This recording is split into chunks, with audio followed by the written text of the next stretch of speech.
Assalamualaikum, hello there. You're tuning into Sintok News with me, Azwani Hashim. The headlines.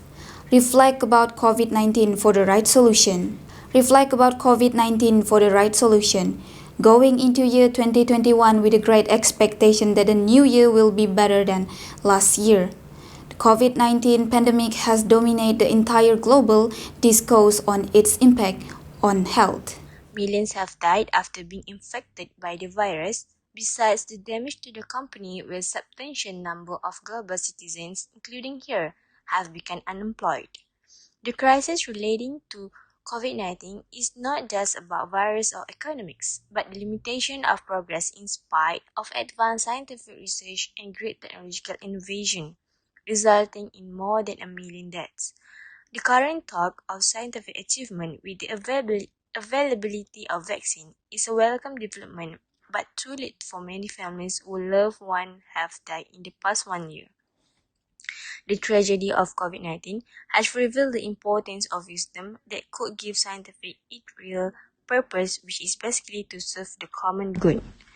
Unfortunately, the perception in science has been used to enrich big pharmaceutical companies where profit has become the overriding factors. Harapan saya, semoga COVID-19 ini berlalu pergi dan kita semua dapat meneruskan kehidupan ini seperti biasa. With the pandemic that is going on, this has affected the education and students. A student from MRSM Tun Mustafa said that 2021 but have not taken SPM, thus school reopen across country was postponed. The examination of Sijil Pelajaran Malaysia SPM was postponed until this year 2021. This situation has dragged down a myriad of students' time to continue to study at higher education level. A student from MRSM Tun Mustafa stated that she might have gone to university, foundation, matriculation, or others if the pandemic was not affecting the students. Minat diri untuk berada di universiti dengan lebih cepat. Mazrina expresses that her duration study only for SPM was taking an extended period. Pembelajaran saya terlalu lama untuk SPM sahaja. She hopes that the pandemic will quickly subside and clarify that it is all responsibility to handle the disease of COVID-19. However, she believes that this pandemic does give her pro, such as learning more the technology. The Minister of Education MOE announced the delay for the reopen of school that was originally scheduled on 20 January due to the current wave of COVID-19. Today we have Nur Syahidatul Khalida binti Amin, a Form 5 student from SMK Bandar Baru Sintok, to share her thoughts on the situation. Mula-mula sebab PKP kan agak bimbang sebab tak boleh belajar. Lepas tu pengumuman belajar secara online agak seronok lah sebab nak jadi pandai balik. Sebab satu lagi sedih sebab tak dapat jumpa kawan-kawan, tak boleh nak lepak sama-sama. Tapi sebab COVID kan, saya redakan sajalah tak dapat jumpa mereka dan cikgu-cikgu di sekolah. Dulu agak susah. First nak adapt tu agak susah sebab takut tak faham. Tapi makin lama makin faham dan makin pandai sekarang ni. Saya rasa kelas online ni agak membantu. Kelas online ni banyak. Salah satunya dapat membantu pelajar dalam pelajaran. Tapi kekurangannya banyak sebab kesian yang tak ada telefon, laptop, kemudahan. Not just having the problems with the COVID-19, some villagers also facing with problems such as rubbish disfiguring the scenery. Irresponsible attitude and low-level mentality by dumping rubbish everywhere in the coastal areas get unpleasant reactions from various quarters.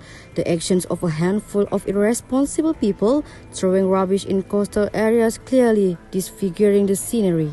For the chairman of JPKK Kampung Mundas, Encik Muhammad Hisam, who has lived in this area for 35 years, said the garbage pile comes from a handful of individuals who have just lived in this area. Biasa buang maghrib, biasa azan lah, maghrib di sini. Pantai buang sampah lah. Dorang sapu pergi pantai, sapu, pantai jadi maksa. Saya akan cuba lah cakap dengan dorang, kalau boleh jaga kebersihan kamu, jangan sapu sampah kamu di pantai, pakat. Kalau mau jaga bersih, bakar sampah. Tolong jangan dibuang sampah pergi laut. Tolong kau sama-sama kita kerja bersihkan sering pantai. Ya. Kalau kotor kita jangan kena penyakit kalau ada. Bukan orang di luar ni, kita yang di sini. Azmir Yusuf retired from professional football player. A former Kedah defender, Azmir Yusuf, announced his retirement from professional football to focus more on business.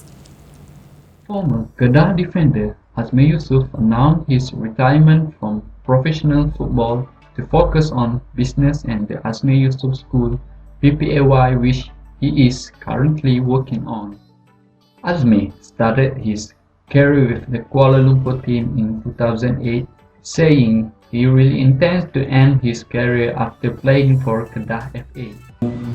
Saya nak imbas balik apa yang selama ni saya pernah bermain, banyak tim yang saya bermain, tapi sebenarnya impian saya daripada 2016 lagi Ustaz, saya nak bersara dengan tim Kedah FA dan alhamdulillah Allah takdirkan saya bersara juga dengan tim Kedah FA. So tak ada apa yang pada saya tak ada apa yang membanggakan apa yang saya buat dekat career saja, tapi pada saya he is my best yang decision yang saya boleh buat. And that's all the time we have for this edition of Sintok News.